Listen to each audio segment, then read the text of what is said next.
Hi guys! Welcome back to my channel.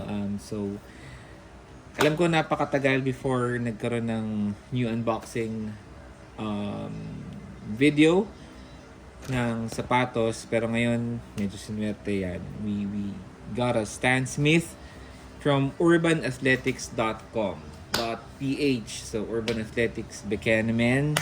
Charot.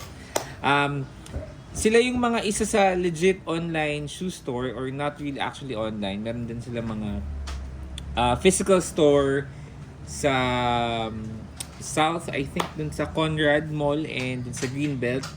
Just to name a few. Konti lang yung stores nila, unlike other stores na pakalat-kalat kung saan-saang mall. Ayan.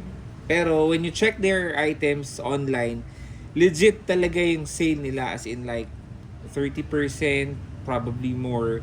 This one I got for originally priced at 5,000 something. Yung Stan Smith. And then it was reduced to 3,700. I added it into my cart and then nag-email si Urban Athletics and gave another additional 200 less voucher dun sa price. So, without further ado, buksan na natin. Alam ko yun lang naman yung talagang hinihintay nyo dito. By the way guys, this is my first Stan Smith. Medyo napagod tayo sa Jordans. Hindi lang dahil sa mahal. Medyo, actually, honestly, matigas siya. So, ito, yeah, and this is my first Stan Smith. I kind of figured it's actually time kasi white shoes are very versatile ipamorma. Ayan. So, binigyan tayo ng gunting ni Mrs. To open it, pero winasak ko lang. Ayan. So, this is the new, this is the box of Stan Smith. Ayan. Well packaged siya. May bubble wrap pa.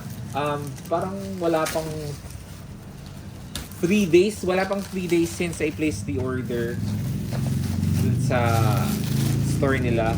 Online store nila. Yan. Iyon lang. Medyo nabardagol tong part na to. Medyo sensitive ako dun sa part ng box na hindi siya maganda. Kasi, hindi naman mura tong sapatos na to, and the fact na talagang binabalik ko yung sapatos dun sa box, yung mga Jordans ko binabalik ko dun sa box, parang ewan ko, parang sa akin lang maarte ako sa box. So medyo this is kind of disappointing, pero well, for the price you can't complain. Yan. So this is the inside, the wrap, the 3 stripes. Ang pogi, my god. So, I forgot to mention, yung total price na nakuha ko dito is 3,600 only, and wow! Yan siya. It's an off-white cream here, and ang ganda ng sole niya, yan. So, yun. So, I've made sure na US 10 siya kasi yung wife ko gifted me an Adidas, but na-realize lang namin na 10 UK siya. So sa 10 UK, it's only 9.5 US. So you just need to make sure.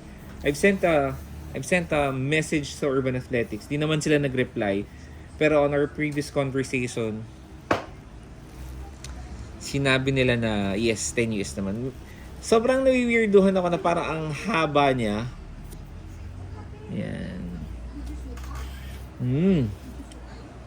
Ganda. Grabe. Ang ganda ng pagka-brown niya dito. Yung parang gamusa part.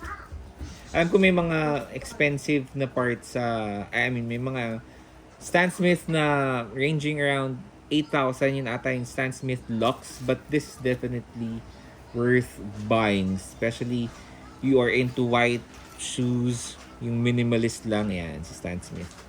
Nice I think this is a worth cup from Urban Athletics. So Hindi ko pa siya matatry ngayon. Siguro mag-upload ako ng video on how it would look like sa paa, but this is the inside. Yeah. So, if you're watching right now, I'm gonna be uploading this today, December 8th. If you're watching, go ahead, check Urban Athletics for your sneaker finds. Ito yung loob niya, yan. Para siyang damit. Para siyang fur. Yan. So finally, I have white shoes. Medyo parang recently iniisip ko na gusto ko ng mga ugly shoes. Not actually ugly shoes, pero yung medyo weird shoes na kakaiba siya. Like, yung mga nasa New Balance. Pero, so I opted for a minimalist white shoes. In the meantime, since naspatan ko dun sa website nila. Yan. At least cute yung paper, no? Siguro, ano ko na lang ulit. Staple ko yung box. There! So, this is my first Adidas shoes na binili ko. Yan. Sobrang ganda ng part na to. Gamusa. Probably, wag lang basain. It would actually last. How it would look like. Tatagal siya ng ganyan.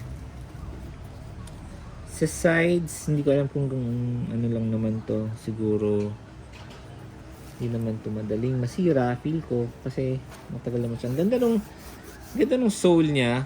Ang ganda nung, hindi siya yung parang basic lang. Talagang parang, okay, pinag-isipan, ganyan. Parang, kung baga sa Nike Air Force gum sole. Ang bango. Ang bango ng bagong sapatos. Hindi ko pa ito susuot. Sa Pasko ko pa ito susuot. Pinapakita ko lang sa asawa ko na inaamoy ko. Ang bango ng... Kasi once you wear it na, wala na. Hindi na siya bago. Parang pero joke lang. Ayan. So, this is the price. Originally, 5,300 and I got it for only 3,600 including shipping. Kung walang shipping, 3,500 lang siya. So, it's a good cup. Parang sa akin, I can't buy basic white shoes for 5,300. Sa akin lang naman. 3,000, 3,500, yun lang. Kung pwede pababaan, why not? Pero, since this is a branded shoe na sikat naman, yung tatak niya. Ayan. So, bagay ito in almost every jeans, every color, black, blue jeans, baggy pants, what else? Trousers, pwede to. Pamasok, pang casual, so napaka-versatile niya yan. So, diba ang pogi? Yan. Okay. Yan, medyo napahaba na yung video natin. Kasi natutuwa lang ako dun sa itsura, kaya pinapakita ko. Pero yes, check out Urban Athletics. Marami pa silang sale dun. Isa sa mga tinitingnan ko dun actually is Superstar 88 Adidas. Pero hindi siya nag-markdown. So, yeah.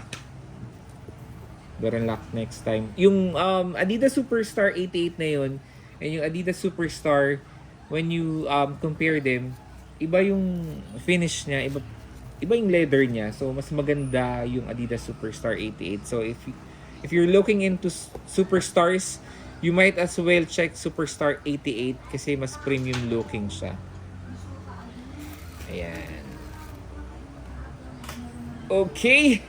That's it for today, guys. Salamat sa mga nag-subscribe. Salamat sa mga nag-like.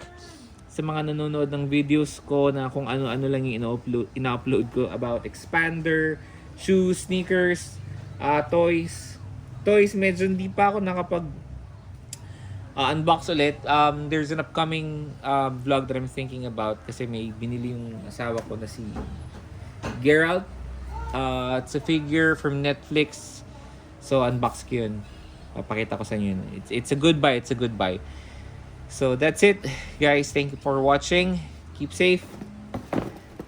Have a happy holidays. Bye.